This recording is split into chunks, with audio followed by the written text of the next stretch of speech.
Hello, calculus fans. I'm going to give an introduction to partial fractions here.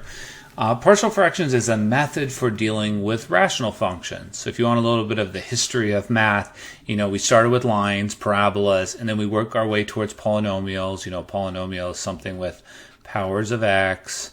And the next natural question was, what happens if we have fractions of polynomials? And that's what this is. So in order for it to be a rational function, there can be no roots. It's just all whole number powers. Okay, so we're starting from that get-go. But that's a big class of things. And this method is very general and very powerful and important in many future courses. This is different than 7.2 and 7.3 that were kind of very specific. This is quite general. And I have used this method a lot in many different courses in my math career. So it's pretty valuable. The strategy itself is to break up a fraction, and for the most part, people haven't ever had to do that in their lives. You're used to putting fractions together, right? If you had 1/2 plus 1/3, you find a common denominator. You say, I'm going to do 6. So you do 3/6 plus 2/6, and then you say it's 5/6. But very rarely have you ever had to go the other way, splitting things up. Because that doesn't really, for numbers, you'd be like, why would you do that? For these, it's valuable. So we're going to have to review some fraction things, but the technique is basically this. We're going to teach you how to take this and rewrite it this way.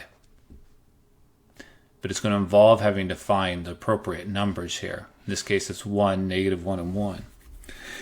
That's the part we have to talk about. So this is just an intro, but that's where we're headed.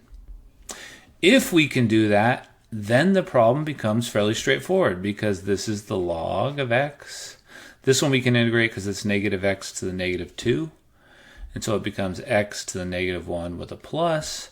This one we can integrate because it's arctangent. And we'll talk about how to adjust for the 4, but it ends up being 1/2 arctangent of x over 4. X over 2, apologies. But we'll talk about that as part. So the point is, if we can do this weird bit of algebra, we're typically then going to be done in one step. So this is really an exercise in algebra. So there's a few things we have to do. So first we have to learn how to reduce a fraction. And so I'm just going to give a quick recap on that. And then I'm going to lay out the process.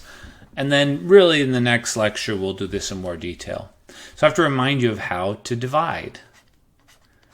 And some of this I'm doing on purpose because it doesn't look exactly the same when you first do it, but it is the same idea. So when we do long division, you're asking yourself how many times 11 go into 57? It goes in there 5 times. This is 55. You basically are subtracting 550 off. You get 26. This goes in here twice. You're subtracting 22 off, and there's 4 left over. And when I was a student, I learned to write remainder 4. But what that means is it's 4 elevenths that is left over. And so it's 52 plus 4 elevenths. That's where these numbers go. And that's what we say we're reduced when this number is smaller than this number. It's reducing an improper fraction. Now, we don't care about improper fractions with numbers. In the case of polynomials, I'm happy with both those numbers, is what I'm saying. We say it's improper if the power on top is equal or bigger. Whenever that's possible, it could have been simplified. And it's actually easier to do over here because you have to ask yourself, what do I have to multiply x by to get x squared? Multiply by x. And then you do the same thing. You multiply this times this, just like you multiplied this times this to get this number. So what I like about this is it relies on a method we already know. And in many situations, I'd prefer to do it here. So this is going to be 0. They cancel off just like those 5s did. But then there's this -2x left. And you ask yourself again, how many times does x go into -2x? -2. So you get -2x minus 6. You subtract. 6 left over. Remainder 6. And the conclusion is that this is x minus 2 with 6 left over. And the denominator doesn't change. So at any point if you get confused, think about what happens with numbers. And then we're done. Like in this case, we can integrate right away. X squared minus 2x plus 6 log of x plus 3 plus c. So the method we're going to use in a second requires we're reduced. In order for it to be reduced, the power on top has to be smaller than the power on bottom. Most problems are already given that way, but this is just a comment about this division. Division is actually pretty helpful. Assuming we've reduced, oops, I don't know why it's in there twice, then we're going to factor. And these are the cases. We call these distinct linear cases. We call this a repeated linear case. And we call this an irreducible quadratic with an x squared and a plus. It turns out that it's always possible to write something like this way. Basically, take each distinct term and you put a number over it. And a number we are about to find.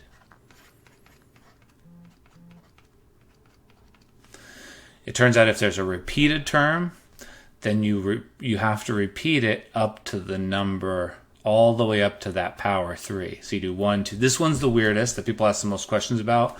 I'll do something about this in lecture on Friday. But anyways, and then the irreducible quadratic we write this way. So I'll try to give some more background. I'm just giving you the idea now. And then we spend the rest of the time solving for A, B, and C. Now, you're going to do some of this in your worksheet.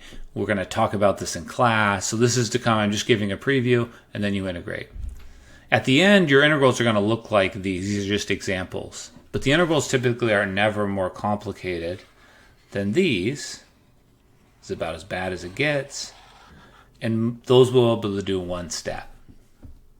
Okay, that's the idea. I'm just going to leave it at that and just tell you that you'll do a worksheet and we're going to do more in class. I just wanted to give you a little bit of a taste of what's to come.